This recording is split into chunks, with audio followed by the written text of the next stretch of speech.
Llevas meses eligiendo los productos correctos. Lees las etiquetas. Rechazas el azúcar. Buscas lo que pone bajo en carbohidratos, sin azúcar añadida, apto keto, alto en proteína. Y aún así, tu vientre no cambia. Tu energía sigue cayendo a mitad del día.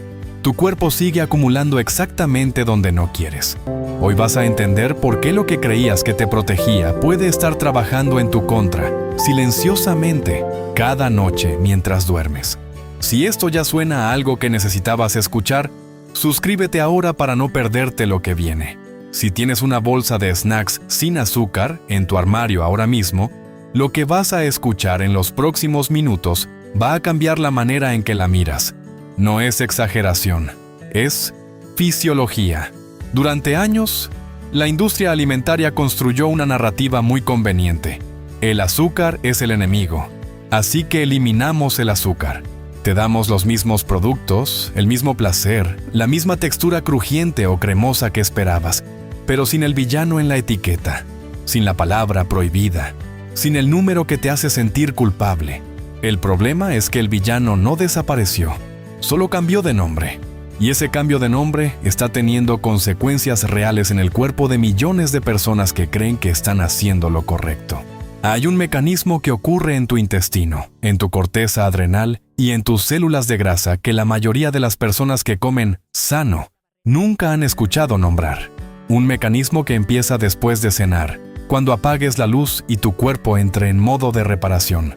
Un mecanismo que, si está activo, no solo bloquea la quema de grasa durante la noche, sino que activamente favorece que se acumule, especialmente en el abdomen. No es falta de disciplina, no es tu metabolismo lento. Es algo que está pasando dentro de ti, en tiempo real, que tiene nombre científico y que la etiqueta de ese producto nunca va a contarte. Pero antes de llegar ahí, necesitas conocer a alguien. Se llama Carlos, tiene 47 años. Modo Trabaja reparación en ventas, interrumpido. viaja frecuentemente, Nivel de come fuera de cortisol casa alto. más de lo que le gustaría y lleva Bloqueo 3 de años quema de intentando grasa. controlar su peso con información que considera fiable. No hace dietas extremas ni sigue tendencias absurdas. Lee artículos, escucha mecanismo podcasts que ninguna de salud, etiqueta te cuenta. compara marcas en el supermercado. Un punto de inflexión Es exactamente cinemático. el tipo de persona Mira que más de hace cerca. todo lo que se supone que hay que hacer. Hace 3 años decidió dar un paso más. Dejó el azúcar. Empezó a elegir productos etiquetados como saludables. Cambió el pan de siempre por wraps keto, los dulces del cajón del escritorio por barritas proteicas de sabor a chocolate, los refrescos por bebidas deportivas bajas en azúcar. Los primeros meses fueron bien. En 6 meses bajó 4 kilos. Se sentía con más energía. Tenía la sensación de haber encontrado finalmente el camino. Pero después de ese primer impulso, algo se detuvo. El peso dejó de moverse. La energía volvió a ser inestable, con esos bajones de media tarde que había tenido siempre. La grasa abdominal, esa que tanto le preocupaba, seguía exactamente donde estaba. No entendía qué estaba haciendo mal porque, a diferencia de otras veces, esta vez sí estaba siendo constante. Comía bien. Leía las etiquetas. Elegía las opciones correctas. Al menos eso creía. Lo que Carlos no sabía es que varios de los productos que consumía a diario contenían una clase de ingredientes que su cuerpo no podía procesar de la misma forma que el azúcar común, pero que desencadenaban una respuesta igual de dañina o incluso más compleja y más difícil de detectar. Eso es exactamente lo que vamos a desmontar hoy, paso a paso, con la biología como guía. En el siguiente bloque vas a entender exactamente qué le estaba pasando al cuerpo de Carlos. ¿Y por qué el error más común de las personas que comen sin azúcar no tiene nada que ver con el azúcar? El error está en algo que aparece justo debajo de la lista de ingredientes y que casi nadie sabe leer. No abandones ahora, porque lo que viene cambia completamente la forma en que lees una etiqueta. Para entender lo que le pasaba a Carlos, primero tienes que entender cómo funciona tu intestino como ecosistema vivo. Imagina que en tu intestino vive un ejército de billones de microorganismos, bacterias, hongos, arqueas, todos coexistiendo en un equilibrio delicado que tardó años en construirse. Ese ejército trabaja para ti o en tu contra dependiendo de lo que le das de comer. Las bacterias beneficiosas prosperan con fibra natural, alimentos fermentados, verduras reales. Las bacterias perjudiciales prosperan con azúcares simples y ciertos compuestos que llegan al intestino sin digerir, sin que nadie les haya pedido que entren. Aquí está el verdadero antagonista de esta historia: los alcoholes de azúcar. Los alcoholes de azúcar son una categoría de edulcorantes que la industria alimentaria usa de forma masiva en productos sin azúcar. Los encuentras en barritas bajas en carbohidratos, en snacks keto, en chicles, en chocolates proteicos, en bebidas deportivas sin azúcar añadida, en casi cualquier producto que prometa el sabor dulce sin la culpa del azúcar. Sus nombres en las etiquetas son específicos y reconocibles cuando sabes buscarlos: sorbitol, maltitol, xilitol, eritritol, lactitol, isomalt. No son azúcar en el sentido técnico, por eso la etiqueta dice sin azúcar. Pero tu intestino los recibe de una manera que tiene consecuencias muy concretas y muy distintas según cuál de ellos estés consumiendo.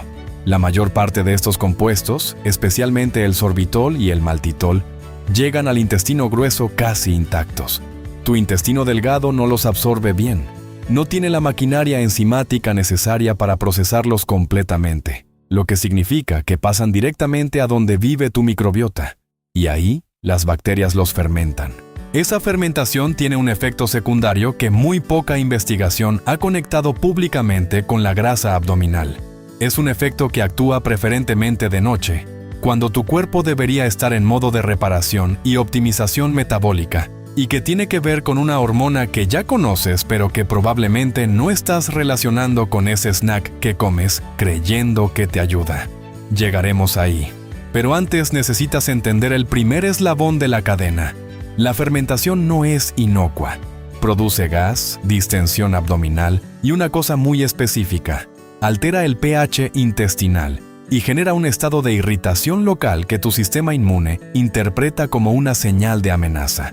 No una amenaza grave, no una infección activa, pero sí una señal de bajo grado, constante y repetida, que activa un proceso conocido como inflamación crónica de baja intensidad.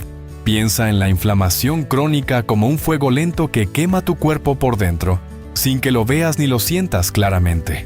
No tienes fiebre, no tienes dolor agudo, no hay ningún síntoma que grite algo está mal, pero ese fuego consume recursos del sistema inmune, eleva marcadores inflamatorios en sangre y le envía una señal constante y sostenida a tu sistema hormonal. Hay una amenaza. Prepárate para responder. Y cuando el cuerpo percibe amenaza constante, hay una hormona que responde de forma automática y proporcional: el cortisol. El cortisol es como una alarma de incendio que nunca se apaga. En dosis agudas es completamente útil. Te moviliza, te da acceso rápido a energía, te prepara para responder a una situación de estrés real. Pero cuando esa alarma suena de fondo durante semanas o meses seguidos, sin parar, sin ningún incendio real que apagar, empieza a nacer algo muy específico y muy medible con la distribución de grasa en tu cuerpo. Estudios observacionales en metabolismo y endocrinología han documentado que el cortisol elevado de forma crónica favorece la acumulación preferencial de grasa en la zona abdominal, específicamente en la grasa visceral, no la grasa subcutánea que puedes pellizcar con los dedos. La grasa que rodea tus órganos internos, el hígado, el páncreas, el intestino, la más relacionada con riesgo metabólico y cardiovascular, la más silenciosa, la más resistente a los cambios de dieta convencionales. Y aquí está la ironía completa. Carlos estaba comiendo productos diseñados para ayudarle a perder grasa abdominal, productos sin azúcar, bajos en carbohidratos, pensados específicamente para personas que cuidan su metabolismo y quieren resultados. Y esos productos estaban alimentando un ciclo continuo de fermentación intestinal, inflamación crónica de baja intensidad y cortisol elevado que favorecía exactamente la acumulación de grasa abdominal que él intentaba reducir. El problema no está en todos los alcoholes de azúcar por igual. Las investigaciones en microbiota y metabolismo han señalado diferencias importantes entre ellos. El eritritol, por ejemplo, se absorbe mucho mejor en el intestino delgado, y llega al intestino grueso en cantidades mucho menores, lo que reduce significativamente el efecto fermentativo.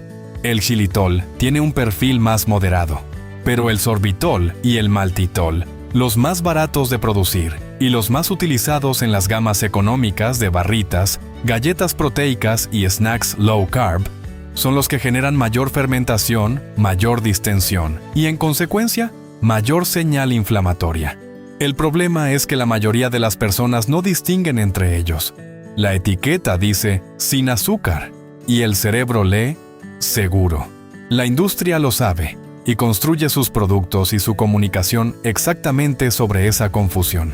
Hay una segunda capa en esta historia que complica aún más el cuadro, y tiene que ver con lo que esos mismos productos le hacen a la arquitectura física de tu intestino a mediano plazo. Llegaremos ahí en el siguiente bloque. Pero antes necesitas entender la experiencia completa de Carlos cuando, por fin, empezó a ver las piezas encajar. Carlos llevaba 2 años consumiendo la misma barrita proteica por las tardes. La elegía específicamente porque ponía sin azúcar añadida, apto para diabéticos, bajo índice glucémico, alto en proteína. La compraba en packs de 20 porque era su snack de confianza entre comidas, el que le permitía llegar a la cena sin ansiedad y sin picar lo que no debía.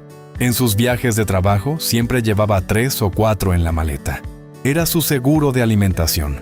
Lo que no sabía es que esa barrita contenía maltitol como edulcorante principal, aceite de palma parcialmente hidrogenado como base grasa, y una cantidad de sorbitol suficiente para que su intestino grueso trabajara en modo fermentación cada tarde, de forma sistemática y acumulativa. Él lo había normalizado todo sin darse cuenta. El hinchazón de después de comerla, que atribuía a que había comido demasiado rápido. La ligera molestia abdominal que consideraba simple digestión pesada. La energía que caía en picado a las 4 de la tarde y que achacaba al estrés laboral o a las reuniones largas. Las noches en que tardaba más de lo normal en conciliar el sueño, con esa sensación difusa de no estar del todo tranquilo, sin saber exactamente por qué. Cuando normalizas síntomas, dejas de conectarlos con sus causas. Y cuando dejas de conectarlos, el problema sigue creciendo en silencio. Millones de personas están en la misma situación que Carlos en este momento, consumiendo a diario productos que llevan años posicionándose en el mercado como aliados de la salud metabólica, como la alternativa inteligente para quienes quieren cuidarse sin privarse, sin saber que hay algo dentro de ellos que su intestino no puede manejar sin un costo real y medible. La investigación sobre microbiota intestinal y salud metabólica ha documentado con detalle creciente algo que va más allá de la fermentación puntual.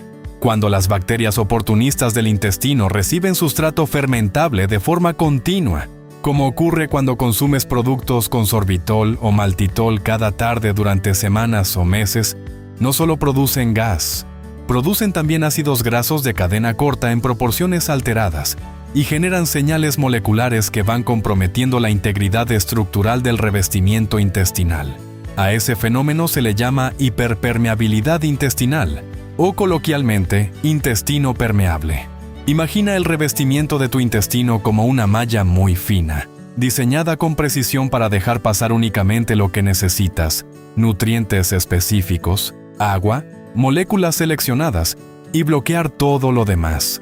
Cuando esa malla empieza a perder su integridad, empieza a dejar pasar fragmentos que no deberían cruzar, fragmentos de pared bacteriana, proteínas parcialmente digeridas, metabolitos que en condiciones normales nunca llegarían al torrente sanguíneo. Cada uno de esos fragmentos que cruza activa una respuesta del sistema inmune, una señal de alerta, una pequeña llamarada, no una, no 10, cientos, miles, cada día, de forma repetida y continua. Y esa señal inflamatoria sostenida le llega a tu corteza adrenal como un estado de alerta que nunca se resuelve. El cortisol sube.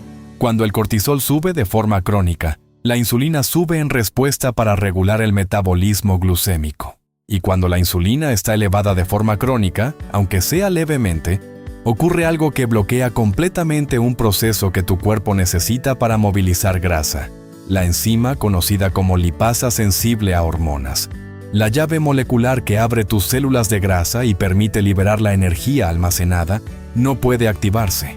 Las células de grasa permanecen cerradas. La grasa no sale. Y el cuerpo, buscando energía disponible, llega a la siguiente comida con más hambre de la habitual, más apetencia por carbohidratos rápidos, más dificultad para sentir saciedad real. Carlos no tenía un problema de fuerza de voluntad. No tenía el metabolismo roto ni una condición médica oculta. Tenía un intestino en estado de inflamación crónica de baja intensidad que mantenía su cortisol levemente elevado, lo que mantenía su insulina levemente elevada, lo que mantenía sus células de grasa cerradas con llave. Todo eso ocurría cada tarde, cada noche, de forma silenciosa e invisible, activado por una barrita que él compraba convencido de que le ayudaba. El momento en que Carlos lo entendió no fue en una consulta médica ni en un análisis de sangre. Fue una noche leyendo sobre la relación entre edulcorantes y microbiota, cuando de pronto todas las piezas encajaron de una forma que le dejó inmóvil frente a la pantalla. El hinchazón de las tardes, las noches de sueño fragmentado, la energía que nunca terminaba de estabilizarse, la grasa abdominal que no se movía a pesar de estar haciendo todo bien, a pesar de leer las etiquetas, a pesar de elegir los productos correctos. No había fallado. No tenía un metabolismo roto. No era cuestión de disciplina ni de esfuerzo insuficiente. Tenía información incorrecta. Le habían vendido un producto como solución cuando era, en parte del problema. Y esa distinción, entender que el problema no estaba en él, sino en un mecanismo biológico concreto que podía nombrarse y modificarse, fue lo que cambió todo. Porque cuando entiendes el mecanismo, puedes cambiarlo. Si esto te está haciendo repensar algún producto que tienes en casa ahora mismo, dale like y cuéntame en los comentarios. ¿Cuál es el snack sano del que más te cuesta separarte? Esa respuesta me ayuda a entender qué video necesitas ver a continuación. El tercer elemento que encontró Carlos en sus etiquetas era un grupo de aditivos llamados emulsionantes. Específicamente, carboximetilcelulosa y polisorbato 80, dos de los aditivos más utilizados en productos ultraprocesados para mejorar la textura, extender la vida útil y estabilizar mezclas de ingredientes que de otra forma se separarían. Los encuentras en barritas proteicas, en wraps keto con larga vida útil, en bebidas deportivas low carb, en prácticamente todo lo que tiene textura uniforme, apariencia homogénea y fecha de caducidad que se mide en meses.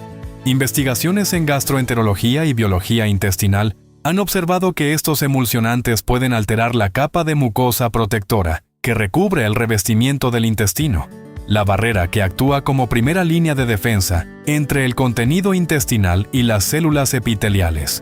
Cuando esa capa de moco se adelgaza o se fragmenta, el contacto entre bacterias y el revestimiento celular aumenta, lo que amplifica exactamente el proceso de hiperpermeabilidad intestinal que describimos antes. Son el acelerador del problema. El sorbitol y el maltitol crean el ambiente fermentativo. Los emulsionantes debilitan la barrera que debería contenerlo. Juntos, en el mismo producto, en la misma tarde, en el mismo cuerpo que lleva semanas o meses consumiéndolos, forman un ciclo que se refuerza a sí mismo. Aquí está la conexión completa que prometimos desde el principio. La fermentación de los alcoholes de azúcar, amplificada por los emulsionantes que comprometen el revestimiento intestinal, crea el ambiente perfecto para que la señal inflamatoria se eleve de forma constante. Esa señal inflamatoria activa el eje de estrés del organismo y eleva el cortisol, preferentemente en las horas nocturnas, cuando tu cuerpo debería estar en modo de reparación, regeneración y quema de grasa de reserva. Y ese cortisol elevado de noche, de forma crónica, es el mecanismo silencioso que favorece la acumulación de grasa abdominal sin que lo veas venir, sin que ninguna etiqueta te lo advierta, sin que ningún número en la báscula te diga exactamente cuándo empezó. El producto que elegiste precisamente para cuidar tu peso puede estar activando, de forma indirecta, el mecanismo biológico que lo impide. No es que todos los productos sin azúcar sean iguales, ni que debas eliminarlos todos de tu vida. La pregunta correcta no es, ¿tiene azúcar?, sino, ¿qué va a hacer esto en mi intestino? Y esa pregunta tiene respuestas concretas si sabes qué buscar. Lo que Carlos hizo a partir de ese momento fue simple y graduado. No hizo una dieta nueva. No eliminó grupos enteros de alimentos de un día para otro. Hizo 3 cambios concretos que con el tiempo transformaron completamente su relación con la energía, el sueño y su composición corporal. El primero fue leer las etiquetas de otra manera. En lugar de buscar solamente la palabra sin azúcar o el número de carbohidratos netos, empezó a leer la lista completa de ingredientes buscando edulcorantes específicos. Sorbitol y maltitol pasaron a ser señales de alerta inmediata. Eritritol o la ausencia de cualquier alcohol de azúcar pasaron a ser indicadores positivos. También empezó a identificar los emulsionantes en las listas de ingredientes y a elegir productos con menos aditivos o directamente sin ellos. El segundo cambio fue introducir alimentos fermentados reales en su dieta de forma sistemática. No suplementos costosos con nombres elaborados, no polvos en botes con etiquetas de colores. Chucrut natural, kéfir, un poco de kimchi cuando lo encontraba. Alimentos que alimentan directamente las bacterias beneficiosas de la microbiota, que ayudan a restaurar la diversidad microbiana y que contribuyen a mantener la integridad de esa capa de moco protectora que los meses de emulsionantes habían estado erosionando. El tercero fue reducir la frecuencia de los productos ultraprocesados, aunque tuvieran etiqueta de saludables. No perfección absoluta, no obsesión ni restricción rígida. Solo una reducción progresiva y consciente, eligiendo con más criterio qué productos merecían un lugar habitual en su dieta y cuáles podían ser ocasionales. En 8 semanas notó la diferencia, no porque hubiera perdido 20 kilos, ni porque su cuerpo se hubiera transformado radicalmente, sino porque el hinchazón de las tardes desapareció casi por completo. El sueño mejoró de forma evidente y sostenida. La energía dejó de caer en picado a media tarde. Y por primera vez en 2 años, la báscula empezó a moverse de forma lenta pero constante, sin que él hubiera cambiado su cantidad de calorías ni aumentado el ejercicio. Su intestino había dejado de estar en estado de emergencia permanente. El cortisol había bajado, la insulina había seguido ese descenso, y las células de grasa, por fin, habían empezado a responder a las señales correctas. Cada día que pasa sin entender este mecanismo, el ciclo continúa silenciosamente en el cuerpo de quien consume estos productos, no porque esa persona sea débil o esté haciendo algo mal intencionadamente, sino porque nadie le dio la información correcta. Los productos que ocupan las estanterías de la sección Healthy del supermercado no están obligados a contarte cómo interactúan sus ingredientes con tu microbiota, ni qué efecto tiene ese proceso sobre tus hormonas de estrés. Solo están obligados a cumplir las normas de etiquetado sobre azúcares. Y técnicamente, cuando dicen sin azúcar, no mienten. Pero la biología es mucho más compleja que una etiqueta de 4 palabras. La buena noticia, y es genuinamente buena, es que tu intestino es extraordinariamente adaptable. La microbiota responde a los cambios en semanas, no en años. El cortisol puede normalizarse cuando eliminas el estímulo inflamatorio crónico. La insulina baja en respuesta. Las células de grasa vuelven a ser accesibles. El sueño mejora. La energía se estabiliza. El cuerpo no está roto. Solo necesita información diferente a la que le estaban dando. Si este video cambió la forma en que ves algún producto que consumes habitualmente, dale like ahora y suscríbete para que el próximo video llegue directamente a tu pantalla.